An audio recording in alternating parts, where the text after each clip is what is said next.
வணக்கம் மக்களே. நமக்கு ஒரு சந்தேகம் வரும்ல, நாகரிகமாக பேசணும், நாகரிகமாக நடந்துக்கணும் அப்படிலாம் சொல்கிறோமே.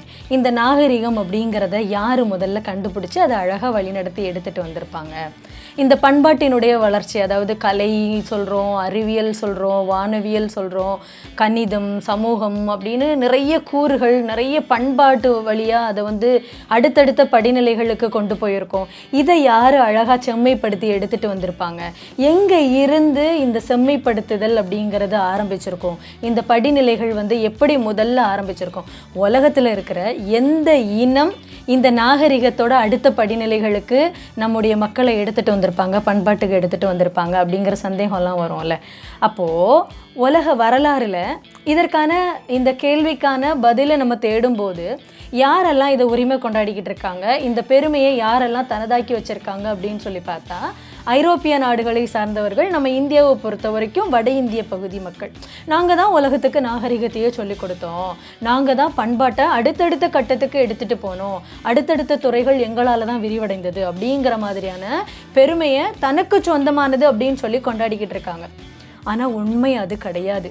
நம்முடைய தமிழர்களான நம்ம முப்பாட்டனும் பாட்டியும் நம்ம தாத்தனும் தாத்தையும் தான் உலகத்துக்கு நாகரிகத்தையே சொல்லி கொடுத்தாங்க. பண்பாட்டினுடைய அடுத்த கட்ட வளர்ச்சிக்கு நம்முடைய மக்களை எடுத்துகிட்டு போனது, ஏன் உலகத்தையே எடுத்துகிட்டு போனது யார் அப்படின்னு சொல்லி பார்த்தீங்கன்னா நம்முடைய முப்பாட்டனும் முப்பாட்டியும் தான். அட போல நீ உன் வேலை என்ன ஒரே உருட்டுறது, எல்லாத்துக்குமே காரணம் தமிழன் தான், எல்லாத்துக்குமே ஆதி தமிழ் மொழி தான் அப்படின்னு உருட்டுவா. இதற்கெல்லாம் ஆதாரம் வேண்டாமா? இதற்கெல்லாம் சான்றுகள் வேண்டாமா? எங்களுக்கும் சொல்லிக்கணும்னு தான் தோணுது. நாங்கள் தான் எல்லாத்தையுமே கண்டுபிடிச்சோம், எல்லாமே எங்களுக்கு தான் சொந்தமானது அப்படின்னு இதெல்லாம் கேட்கும்போது அப்படியே காதில் தேன் தான் பாயுது. ரொம்ப மகிழ்ச்சியாக தான் இருக்குது. ஆனால் சான்று எங்கே, ஆதாரம் எங்கே அப்படின்னா, இரும்பு அப்படிங்கிற அந்த ஒற்றை உலோகம் இருக்குது இல்லையா, இதுதான் இதற்கெல்லாம் சான்று, ஆதாரம். எப்போ இரும்பை பயன்படுத்த மனிதர்கள் ஆரம்பித்தார்களோ அப்போ தான் நாகரிகம் அடுத்த கட்ட படிநிலைக்கு போகுது. பண்பாடு அப்படிங்கிறது அடுத்த கட்ட நகர்வை நோக்கி முன்னேறுது. எப்படி அப்படின்னு சொல்லி பார்த்தோன்னா, இப்போது தங்கம், செம்பு, வெண்கலம் இந்த உலோகங்கள்லாம் இருக்கு இல்லையா, இந்த உலோகங்களை விட ஒரு சாதாரண இரும்பு, இந்த இரும்பா அடுத்த கட்ட நாகரிகத்தை மக்களுக்கு நகர்த்திச்சு, அடுத்த கட்ட பண்பாட்டு வளர்ச்சியை மக்கள் இடத்துல கொண்டு போச்சுது, நம்மளை முன்னோக்கி நகர்த்திச்சு அப்படிங்கிற சந்தேகம் எல்லாருக்கும் வரும். அதற்கான ஆதாரங்கள், சான்றுகள் எல்லாத்தையும் நான் உங்களுக்கு கொடுக்குறேன் இன்னைக்கு.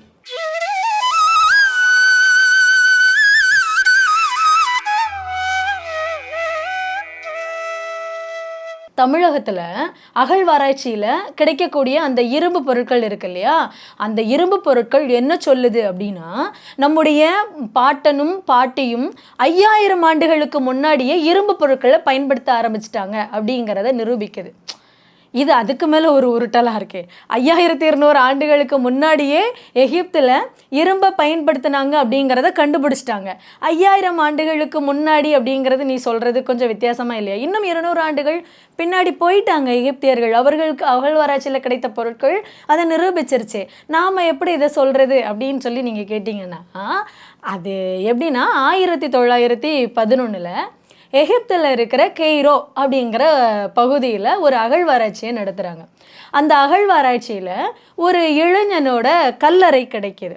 அந்த மம்மி இருக்கு இல்லையா, அந்த மம்மியை எடுத்து பார்த்தப்போ அதற்கு பக்கத்தில் என்னென்ன பொருட்கள்லாம் இருக்குது அப்படின்னு அதை கண்டெடுக்கும்போது ஒரு களிமண்ணாலான ஒரு மாலை அந்த மம்மிக்கிட்ட இருந்து கிடைக்கிது. களிமண்ணாலான மாலை அப்படின்னா இந்த மட்கா ஜுவல்லரிலாம் போடுவாங்க இல்லை, களிமண்ணாலான ஜிமிக்கி, களிமண்ணாலான மாலை இன்றைக்கி நிறைய பெண்கள் போடுறதை நம்ம பார்த்துருப்போம் இல்லையா. அப்படி ஒரு களிமண்ணாலான ஒரு அழகான மாலை கிடைக்கிது.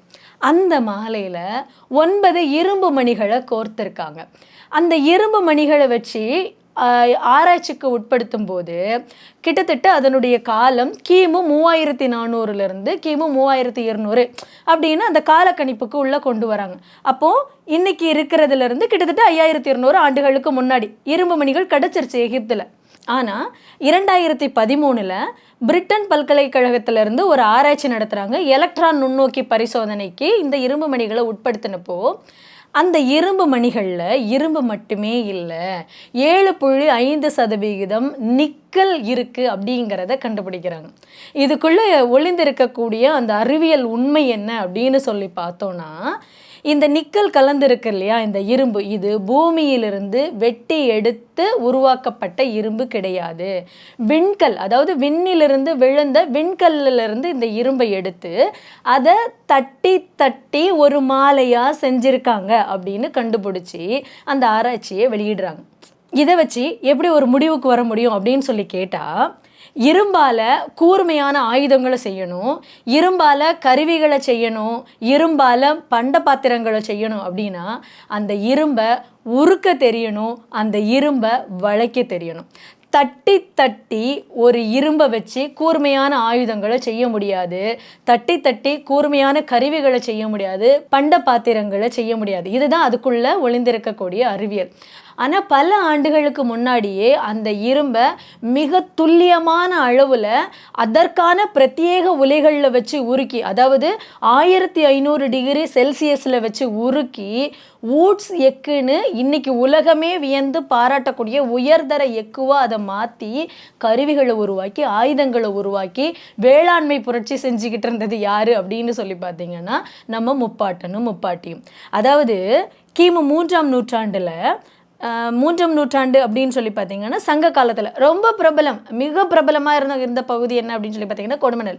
இன்றைக்கி எங்கே இருக்குது அப்படின்னு சொல்லி பார்த்தோம்னா ஈரோடு இருக்குல்ல, கொடுமணலில் ஒரு அகழ்வாராய்ச்சி நடத்துகிறாங்க. அந்த அகழ்வாராய்ச்சியில் என்ன கிடச்சிருக்கு அப்படின்னா மிக பிரம்மாண்டமான இரும்பு உருக்கக்கூடிய ஒரு எக்கு உலை கிடச்சிருக்கு. அதாவது 1500 டிகிரி செல்சியஸில் வச்சு இரும்பு உருக்கக்கூடிய எக்கு உலை ஒன்று கிடச்சிருக்கு. அது மட்டும் இல்லாமல் ஒரு பாத்திரம் கிடச்சிருக்கு. அந்த பாத்திரத்தில் என்ன இருந்தது அப்படின்னா இரும்பை உருக்கும் போது இந்த மிச்ச மீதி இரும்பெல்லாம் ஒட்டிக்கிட்டு இருக்கும் இல்லையா, அந்த இரும்பு கசடு ஒட்டிக்கிட்டு இருக்கக்கூடிய அந்த எச்சம் நிறைந்திருக்கக்கூடிய ஒரு பாத்திரமும் கிடைக்குது. இதை ஆராய்ச்சிக்கு உட்படுத்தும் போது என்ன சொல்கிறாங்க அப்படின்னா கிட்டத்தட்ட இதனுடைய காலம் கிமு 3ஆம் நூற்றாண்டு, அதாவது பல ஆயிரம் ஆண்டுகளுக்கு முன்னாடியே நம்முடைய தமிழர்கள்கிட்ட ஒரு இரும்பை உருக்கி அந்த பொருட்களை தயாரிக்கக்கூடிய தொழிற்சாலை இருந்தது அப்படிங்கிறத இந்த ஆராய்ச்சி நமக்கு தெரியப்படுத்துது. இது மட்டும் இல்லாமல் தேசிய மேம்பாட்டு ஆய்வகம் பெங்களூரில் இருக்குது. அங்கே உலக அளவில் மிக பிரபலமான உலோகம் சார்ந்த தொல்லியல் ஆய்வாளர் டாக்டர் சாரதா சீனிவாசன் அவங்க உலக அளவில் மெட்டீரியல்ஸ் அண்ட் மேனுஃபேக்சரிங் ப்ராசஸ் அப்படின்னு சொல்லிட்டு ஒரு ஆய்வறிக்கையை சர்வதேச அளவில் சமர்ப்பிக்கிறாங்க. அவங்க சமர்ப்பித்த அந்த ஆய்வறிக்கை இருக்கு இல்லையா, அதில் தமிழ்நாடு ப்ராசஸ் அப்படின்னு தலைப்பிட்டே ஒரு ஆய்வறிக்கையை, ஒரு ஆராய்ச்சியினுடைய முடிவை சொல்கிறாங்க. என்ன முடிவு அப்படின்னு சொல்லி பார்த்தீங்கன்னா, திருவண்ணாமலையில் இருக்கிற சிறுவாளூர் அப்படிங்கிற பகுதியில் இது ஒரு பாத்திரம் கிடைக்கிது. எது? இரும்பை உருக்குன ஒரு பாத்திரம் கிடைக்கிது. அந்த பாத்திரத்தை ஆய்வுக்கு உள்ளாக்கும் போது அதிலிருந்து என்ன உண்மை தெரிய வருது அப்படின்னா, இரும்பை உருக்கி மிக துல்லியமாக கார்பனை சேர்க்கக்கூடிய ஒரு தொழில்நுட்ப அடிப்படையில் இங்கே இரும்பு பொருட்களை தயாரிச்சிருக்காங்க அப்படிங்கிற உண்மை தெரிய வருது. இதனுடைய காலம் எங்கே போகுது அப்படின்னு சொல்லி பார்த்தீங்கன்னா கிமு 5ஆம் நூற்றாண்டு, இன்னும் 2 நூற்றாண்டுகளுக்கு முன்னாடி எடுத்துகிட்டு போகிறாங்க. அப்போது அதை தன்னுடைய ஆய்வறிக்கையில், சர்வதேச ஆய்வறிக்கையில் அதை குறிப்பிடவும் செஞ்சுருக்காங்க. இந்த சர்வதேச அளவில் உலோகம் சார்ந்து ஆய்வு செய்யக்கூடிய அந்த தொல்லியல் ஆய்வாளர். கிருஷ்ணகிரி மாவட்டம் மயிலாடும்பாறையில் ஒரு அகழ்வாராய்ச்சி நடத்தியிருக்காங்க. அங்கே கிடைத்த கத்திகளாகட்டும் வாளாகட்டும், நம்ம தூத்துக்குடி மாவட்டத்தில் இருக்கிற சிவகலையில் நடந்த அகழ்வாராய்ச்சியில் கிடைக்கக்கூடிய அந்த இரும்பு பொருட்களாகட்டும் எல்லாமே எதை நிரூபிச்சிருக்கு அப்படின்னா 1500 டிகிரி செல்சியஸுக்கு மேலே இரும்பு உலைகளில் வச்சு உருக்கி தயாரிக்கப்பட்ட மிக தூய்மையான இரும்பு பொருட்கள். இதெல்லாம் கலப்படம்லாம் கிடையாது, அது நிக்கல் அதெல்லாம் கிடையாது, விண்கல்ல இருந்து விழுந்ததை தட்டி தட்டி உருவாக்கின பொருட்கள் கிடையாது. மிகச்சிறந்த அதிநவீன தொழில்நுட்பம் கொண்ட தொழிற்சாலைகள் வைத்து உருவாக்கப்பட்ட இரும்பு பொருட்கள் இதெல்லாம் அப்படிங்கிறத தெளிவுபடுத்தியிருக்காங்க இந்த ஆராய்ச்சியாளர்களும் இந்த அகழ்வாராய்ச்சியும். இதிலிருந்து என்ன தெரியுது அப்படின்னா, சிவகலையில் கிடைத்த இரும்பு பொருட்களினுடைய காலம் என்ன தெரியுமா? கிமு 3345, அதாவது 5300 ஆண்டுகளுக்கு முன்னாடியே இரும்பை இல்லை, இரும்பை உருக்கிற உயர் தரம் வாய்ந்த அதிநவீன தொழில்நுட்பமே நம்முடைய தாத்தா பாட்டி கிட்ட இருந்துச்சு அப்படிங்கிறத நம்முடைய ஆராய்ச்சி, நம்முடைய தமிழக ஆராய்ச்சி முடிவுகள், அகழ்வாராய்ச்சி முடிவுகள் வெளியே கொண்டு வந்துருச்சு. இந்த தொல்லியல் உலகம் இரும்பு யுகம் அப்படிங்கிறது என்ன சொல்லுது தெரியுமா? ஒரு பாறையிலிருந்து இரும்பை வெட்டி வெட்டி எடுத்து அதை உருக்கி இரும்பு பொருட்களை தயாரித்து பயன்படுத்தணும் இல்லையா, அந்த காலத்தை தான் அயன் ஏஜ், அதாவது இரும்பு யுகம் அப்படின்னு சொல்லுது. அப்படி பார்த்தா விண்கல்லிருந்து வெட்டி எடுத்து அதை தட்டி தட்டி உருவாக்குன இரும்பை பயன்படுத்தினவர்களை விட அந்த இரும்பை பாறையிலிருந்து வெட்டி எடுத்து அதை சரியான முறையில் உருக்கி எக்கு பொருட்களாக உருவாக்கி அதை பயன்படுத்தின தமிழர்கள் தானே நாகரிகத்தினுடைய பண்பாட்டினுடைய வளர்ச்சிக்கு முக்கிய பங்கு வகித்தது அப்படின்னு நாம் சொல்ல முடியும். நம்ம தமிழகத்தில் மட்டும்தான் மிகப்பெரிய உலைகள் இருந்ததா? உலகத்தில் வேற எங்கேயுமே இந்த மாதிரியான உலைகள் கிடையவே கிடையாதா அப்படின்னு நமக்கு தோணும்ல, அந்த கேள்வி நமக்கு வரும்ல. கிடச்சிருக்கு. உலகத்தினுடைய பிற பகுதிகளில் மிகப்பெரிய இரும்பு எக்கு ஆலைகள் அப்படிங்கிறது கிடச்சிருக்கு. எங்கே அப்படின்னு சொல்லி பார்த்தோம்னா ஜோர்டானில் வந்து ஆய்வு செய்தப்போ அங்கே டன் கணக்கில் இரும்பு கழிவுகளோட எச்சம், செம்பு கழிவுகளோட எச்சம் வந்து கிடச்சிருக்கு. ஆனால் அதை கார்பன் கால கணிப்புப்படி நம்ம கொண்டு வந்தோம் அப்படின்னா அதனுடைய காலம் கிமு 1000 கிமு 900 உட்பட்டது அப்படிங்கிறத கொண்டு வந்துட்டாங்க. அப்போது நம்ம காலம் அப்படிங்கிறது அதற்கு முன்னாடி இருக்கு இல்லையா? அப்போ கால அடிப்படையில் பார்க்கும்போது அந்த பிரம்மாண்டமான உருக்கு ஆலை கிடைத்தாலும் அவங்க காலத்தின் அடிப்படையில் பின்னோக்கி தான் இருக்காங்க. ரொம்ப பிற்காலத்தில் தான் அவங்கக்கிட்ட அந்த தொழில்நுட்பமே வந்திருக்கு. மெசபடோமியாவில் கிடச்சிருக்கு. மெசபடோமியா அப்படின்னு சொன்னால் இப்போதைக்கு இருக்கிற ஈராக்கு. அங்கே வந்து பண்டைய அசிரிய பேரரசு, ரொம்ப புகழ்பெற்ற பேரரசு. அந்த பேரரசனுடைய 2ஆம் சர்கோன் மன்னன் இருக்கார் இல்லையா, அவருடைய ஆயுத கிடங்கை அகழ்வாராய்ச்சியில் கண்டெடுத்தாங்க. அந்த ஆயுத கிடங்கில் கிட்டத்தட்ட 160 டன் எடையுள்ள இரும்பு கட்டிகள், அது மட்டும் இல்லாமல் ரொம்ப கூர்மையாக இரும்பு உருக்கி செஞ்ச வாள் கிடச்சிருக்கு, ஈட்டிகள் கிடச்சிருக்கு. இதனுடைய காலம் என்ன அப்படின்னு சொல்லி பார்த்தீங்கன்னா கிமு 8ஆம் நூற்றாண்டு. அப்படின்னா கிட்டத்தட்ட கிமு 1200 தான் இரும்பை உருக்கி பயன்பாட்டுக்கு கொண்டு வரக்கூடிய தொழில்நுட்பம் அப்படிங்கிறது அவங்க கிட்ட வந்திருக்கு. ஆனால் அதற்கும் 1000 ஆண்டுகளுக்கு முன்னாடியே, அதாவது நம்ம கிருஷ்ணகிரி மாவட்டம் மயிலாடுபாறையில் கிடைத்த இரும்பு பொருட்கள் எந்த காலக்கணிப்புக்கு கொண்டு போச்சுது அப்படின்னு சொல்லி பார்த்தீங்கன்னா கிமு 2172, கிட்டத்தட்ட 1000 ஆண்டுகளுக்கு முன்னாடியே நம்ம கிட்ட அந்த தொழில்நுட்பம் இருந்தது அப்படிங்கிறத நமக்கு நிரூபிச்சிருச்சு. அடுத்தது என்ன கேட்போம் அப்படின்னா, உலகத்திலேயே முதல்ல இரும்பு உருக்குனது யாருக்கு இரும்பு உருக்கக்கூடிய அந்த ரகசியம் தெரிஞ்சிருந்தது அப்படின்னு சொல்லி ஒரு கேள்வி இருக்கும்ல. அந்த கேள்விக்கு வந்து இதுவரை வரலாறு என்ன பதில் சொல்லிட்டு இருந்தது அப்படின்னா, துருக்கியில் இருக்கிற ஹிட்டடைஸ் இனம் தான் இந்த இரும்பை உருக்கக்கூடிய ரகசியத்தை தெரிஞ்சு வச்சிருந்தாங்க. உலகத்திலேயே முதல்ல தான் அவங்க கிட்ட இந்த ரகசியம் இருந்தது அப்படின்னு சொல்லுவாங்க. வரலாறு நமக்கு இத்தனை நாளும் அதைத்தான் சொல்லிக்கிட்டு இருந்தது. அந்த வரலாறு என்ன அப்படின்னு சொல்லி பார்த்தீங்கன்னா, எதனுடைய அடிப்படையில் இந்த வரலாறை கட்டமைத்தாங்க அப்படின்னு சொல்லி பார்த்தீங்கன்னா, எகிப்தில் 1925 கோவத் ஹார்ட்டர் அப்படிங்கிற ஆராய்ச்சியாளர் என்ன பண்ணுறாரு, ஒரு மம்மியை கண்டுபிடிக்கிறார். அந்த மம்மி யாரோடது அப்படின்னா எகிப்தில் ரொம்ப பிரபலமாக இருந்த மன்னன் தூதங்காமூனுடையது. அந்த மம்மியை திறந்து பார்க்கும்போது அதில் அவரோட உடலோட சேர்த்து ஒரு விசித்திரமான வாள் ஒன்றும் கிடைக்கிது. இந்த வாள் வந்து இரும்பில் இருக்குது. அப்போது இந்த வாளினுடைய தகவல் என்ன அப்படிங்கிறத தேடி பார்க்கும்போது அங்கே எகிப்தில் இருக்கக்கூடிய அமர்னா கடிதங்களில் அந்த வாளினுடைய ரகசியம் என்ன, அந்த வாளினுடைய தகவல் என்ன அப்படிங்கிறது நமக்கு தெரிய வருது. அமர்னா கடிதங்கள் அப்படிங்கிறது நம்ம அங்கே பனை ஓலையிலலாம் எழுதிட்டு இருந்தோம் இல்லையா, அதே மாதிரி அங்கே களிமண் பலகையால் செய்யப்பட்ட அதில் எழுதி வச்சுருந்தாங்க. அது அமர்னா கடிதங்கள் அப்படின்னு சொல்கிறாங்க. அந்த அமர்னா கடிதங்கள்லேருந்து இந்த தகவல் கிடைக்கிது. அந்த தகவல் வந்து என்ன அப்படின்னு சொல்லி பார்த்தீங்கன்னா, மித்தானி நாட்டு மன்னன் துர்ஷத்தா இருக்கார் இல்லையா, அவர் வந்து 3ஆம் அமன்ஹோடப் அவர் இருக்கார் இல்லையா, அவருடைய திருமணத்துக்கு அந்த மித்தானி நாட்டு மன்னன் துர்ஷத்தா வந்து ஒரு இரும்பாலான ஒரு வாளையும் கொஞ்சம் இரும்பு வளையல்களையும் பரிசு பொருளாக அனுப்பி வைக்கிறார். அவருடைய திருமணத்துக்கு அனுப்பின அந்த பரிசு பொருட்கள் பரம்பரை சொத்தா இந்த தூதங்காமூனுடைய கைக்கு வந்து சேருது. அதைத்தான் இறக்கும்போது அவருடைய கல்லறையில் வச்சு அந்த மம்மியோட சேர்த்து அடக்கம் பண்ணுறாங்க. தூதங்காமூனுடைய காலம் என்ன அப்படின்னு சொல்லி பார்த்தோம்னா கிமு 1300. இந்த வாளையும் 2016 ஆராய்ச்சிக்கு உட்படுத்தும் போது இதுலேயும் நிக்கல் இருக்குது, இரும்பால் மட்டுமே செய்யப்பட்ட வாள் கிடையாது, இதில் நிக்கல் கலந்துருக்கு அப்படிங்கிற உண்மையை வெளியே கொண்டு வந்துட்டாங்க. அப்படின்னா அப்போ தூய்மையான இரும்பை வந்து பயன்படுத்தினாங்க, இரும்பை உருக்கி இவர்களே செய்த வாள் அப்படிங்கிற அந்த வரலாறு இருக்குது பாருங்கள், அந்த வரலாறு இங்கே உடையுது. நம்முடைய தூத்துக்குடி மாவட்டத்தில் சிவகலையில் கிடைத்த அந்த இரும்பு பொருட்களினுடைய காலம் என்ன அப்படின்னு சொல்லி பார்க்கும்போது 3345. ஆனால் இந்த ஹிட்டடைஸ் இனத்தினுடைய காலம் என்ன அப்படின்னு சொல்லி பார்த்தீங்கன்னா கிமு 2000. கிட்டத்தட்ட 1000 ஆண்டுகளுக்கு முன்னாடியே நம்ம கிட்ட இந்த தொழில்நுட்பம் இருந்திருக்கு. நாம இரும்பை உருக்கி கருவிகளையும் ஆயுதங்களையும் பயன்படுத்தியிருக்கோம் அப்படிங்கிற உண்மை இந்த தூதங்காமோனுடைய வாழில இருந்தும் வெளியே வருது. இப்போ தெரியுதா ஏன் உலக அளவில் பண்பாட்டை உலகத்துக்கே சொல்லி கொடுத்தது நாம தான் அப்படிங்கிற அளவில் தமிழர்கள் முதன்மை இடத்தை நம்ம பெறுறோம் அப்படிங்கிறது. இந்தியாவில் வேற எங்கேயுமே இரும்பை பயன்படுத்தலையா, தமிழகத்தில் தான் இரும்பை பயன்படுத்தினோமா அப்படிங்கிற கேள்விக்கு வந்தோன்னா இதற்கு இது வரைக்கும் வரலாறு என்ன பதில் சொல்லிட்டு இருந்தது அப்படின்னா, கங்கை சமவெளி பகுதியில் தான் அதிக இரும்பு கிடைக்கக்கூடிய பகுதி.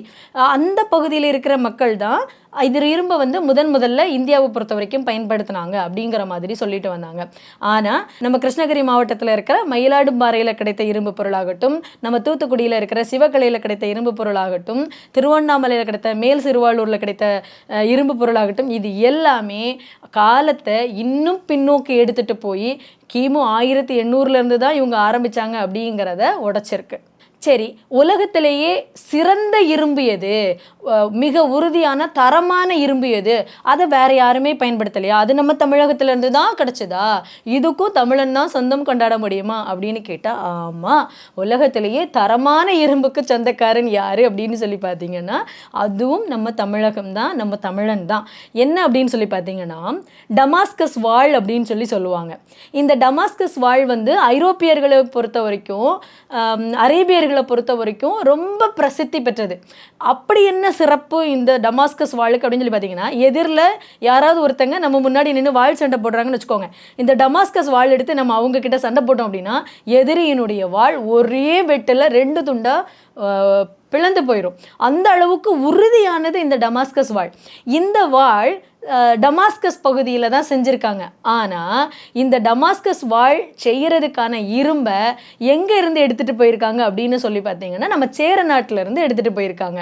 இதற்கான ஆதாரம் பிளினியோட குறிப்புகளில் இருக்குது. பெரிப்ளஸ் அப்படிங்கிற அவங்களுடைய சட்டத்தொகுப்பு நூல்கள்லையும் இதற்கான குறிப்புகள் இருக்குது. அதை செரிக்கிரும்பு அப்படின்னு சொல்லுவாங்க.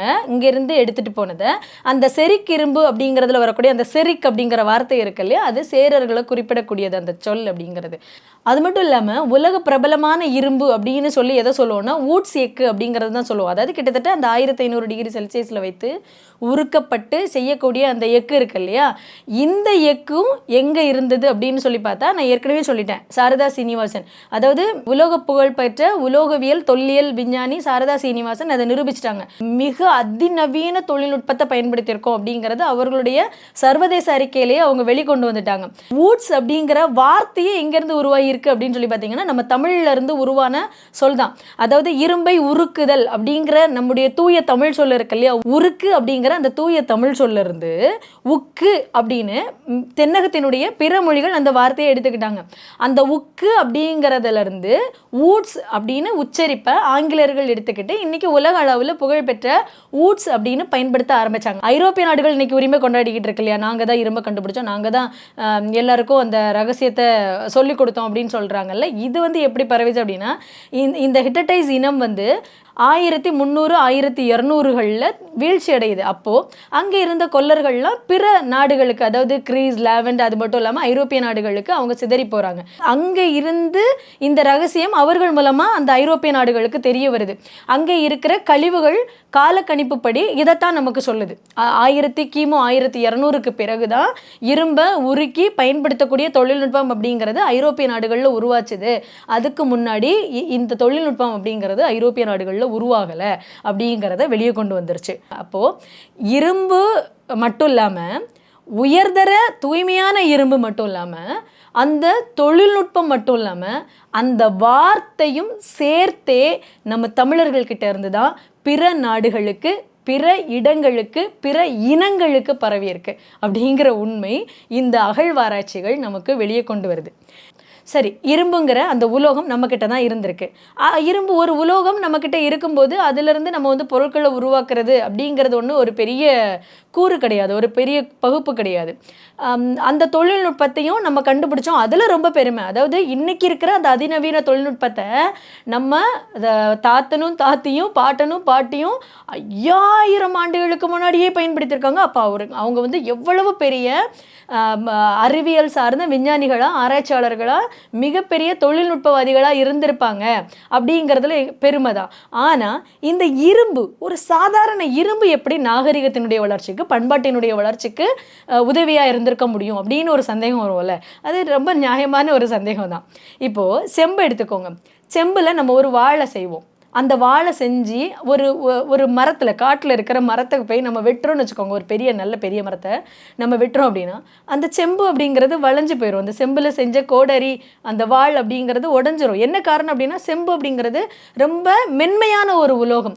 சரி, வெண்கலம் உறுதியான உலோகமாக இருக்கும் அப்படின்னு அதில் ஒரு கலப்பையை செஞ்சு கெட்டி பட்டு போன அந்த பூமியில் அப்படியே உழுது பாருங்கள், அந்த கலப்பை உடஞ்சி போயிடும். இதுதான் நடக்கும். வளையும் உடையும், இதுதான் நடக்கும். அந்த செம்பால், வெண்கலத்தால் செய்த பொருட்களை கொண்டு நம்மளால உறுதியான பொருட்களை செஞ்சு ஒரு வேலையை செய்ய முடியாது. ஆனா இரும்பு மிக மிக உறுதியான ஒரு உலோகம். அந்த உறுதியான உலோகத்தால செய்த கருவிகளை வைத்து, ஆயுதங்களை வைத்து காட்டை திருத்தி ஏக்கர் கணக்கில் கழனியை நம்மளால உருவாக்க முடிஞ்சுது, விவசாயத்தை ஏற்படுத்த முடிஞ்சுது.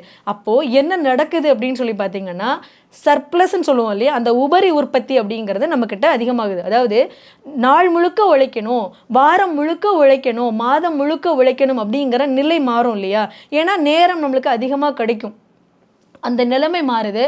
அதனால அதிக உற்பத்தியை நம்ம செஞ்சு வச்சுக்கிறோம். வைக்கும்போது என்ன ஆகுது, நம்மக்கிட்ட நேரம் மிச்சம் இருக்குது. அந்த நேரத்தில் நம்ம உட்காந்துருந்து என்ன செஞ்சுருப்போம், இந்த மாதிரி கலை, கட்டடம், அறிவியல், வானவியல்னு அடுத்தடுத்த துறைகளுக்கு நம்ம நகர்ந்து போயிருக்கிறோம். அது மட்டும் இல்லாமல் இந்த இரும்பை நான் ஒரு டெமோக்ராட்டிக் உலோகம் அப்படின்னு சொல்லுவேன். அதாவது மக்களாட்சி உலோகம்.